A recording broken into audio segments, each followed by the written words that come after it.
जी तव्हांजो नालो मिस्टर सिंधी आहे। जी सर। ही कहिड़ो नालो रखियो आहे तव्हां? सर बस इश्क जी इब्तिदा, ॾिसूं था इम्तिहा किथे थी बीहे। अच्छा तव्हांजी हर शइ पॉज़िटिव आहे, नौकिरी लाइ अहल आहियो, पर तव्हांखे त ख़बर हूंदी मिठाई ॾियणी पवंदी आहे, सो 5 लख जमे कराए वञो, ऑर्डर तव्हांखे मिली वेंदो। पर सर पैसा उन्हनि खां वठो जेकी ना आयल आहिनि। जेकॾहिं आउं सही आहियां त पोइ ग़लति तरीक़े सां नौकिरी छो वठां? बाबा ग़लति तरीक़ो कहिड़ो, ही त रवाजु आहे। न सर रवाजु न, पर बीमारी आहे जेका सिर्फ़ु ग़रीबनि जो रतु पीअण लाइ आहे। बाबा नौकिरी मुफ़्त में कोन ॾिबी आहे। पर सर नौकिरी पैसनि ते बि नाहे ॾिबी। सर तव्हांजी पघार घणी आहे? 1,08,000। छो?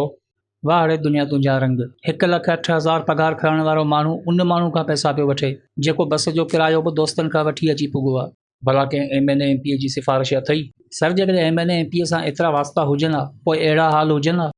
बाबा माफ़ कजो, ही नौकिरी तव्हां लाइ नाहे। सर तव्हांखे कुझु त ग़रीबनि जो अहसासु करणु खपे। बाबा मथे ताईं पैसा ॾियणा था पवनि, इन में मुंहिंजो कहिड़ो ॾोह आहे? सर वाकई तव्हांजो को ॾोह कोन्हे, पर तव्हां ॿुधायो असांजो कहिड़ो ॾोह आहे? गुरबत में ॼमियासीं, गुरबत में पलियासीं, गुरबत में पढ़ियासीं। कंहिं महिल कुझु खाधोसीं त कंहिं महिल बुखिया सुतासीं। हज़ारनि ॾुखनि जे बावजूदि इन उमीद ते जीअंदा रहियासीं त पंहिंजो बि वक़्तु ईंदो। पढ़ाई पूरी करण लाइ माइट कर्ज़ खणंदा रहिया, सिर्फ़ु इन आस ते त नौकिरी मिलंदी त गुज़र बि हलंदो। पर तव्हांजे इन निज़ाम मूजिबि असां जहिड़नि लाइ त का जॻह ई कोन्हे। इहो निज़ाम सदाईं खां हलंदो पियो अचे, का नई ॻाल्हि कोन्हे। सर ग़रीब बि इन करे सदाईं पिसंदो पियो अचे। Please you may go now. जी सर आउं वञा थो, पर कुझु ॻाल्हियूं तव्हांखे ज़रूरु ॿुधणियूं पवंदियूं। सर हमेशह इंसाननि जे वातां ॿुधंदा पिया अचूं त ज़मानो ख़राबु आहे, पर अॼु यकीन थी वियो ज़मानो उहो ई आहे, इंसान पाण ख़राबु आहे। इहो ई निज़ाम हलंदो रहियो त रस्तनि ते रुॻो कुत्ता हूंदा, माण्हू वरी जंगलनि ॾांहुं रुख कंदा। 71 सालनि में कुझु तब्दील इन करे कोन थियो जो असां लालच जी हवस में एतिरा त अंधा थी विया आहियूं जो असांखे पैसे खां सवाइ ॿियो कुझु ॾिसण में ई कोन थो अचे।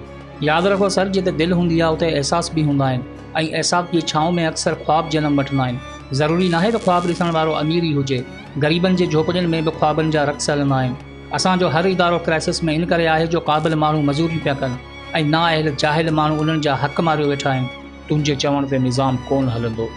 सर अहिड़े निज़ाम जे चवण ते असीं बि कोन हलंदासीं। अहिड़ो निज़ाम तव्हांखे ई मुबारक हुजे जिते हर पैसे वारे जी चमचागिरी करणु लाज़मी हूंदी आहे। तव्हां इन में ख़ुशि आहियो अलॻि ॻाल्हि आहे, पर सर यादि रखो नसीबनि जी झोली में हमेशह ॾुख नाहिनि हूंदा।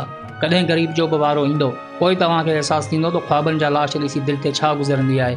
सर ही नौकिरी तव्हां पैसनि ते ॾेई छॾियो, पर दुआ कजो वक़्तु फेरो न खाए। किथे ईअं न थिए जो तव्हांजी औलाद साॻी असां वांगुरु ईअं धिका खाए।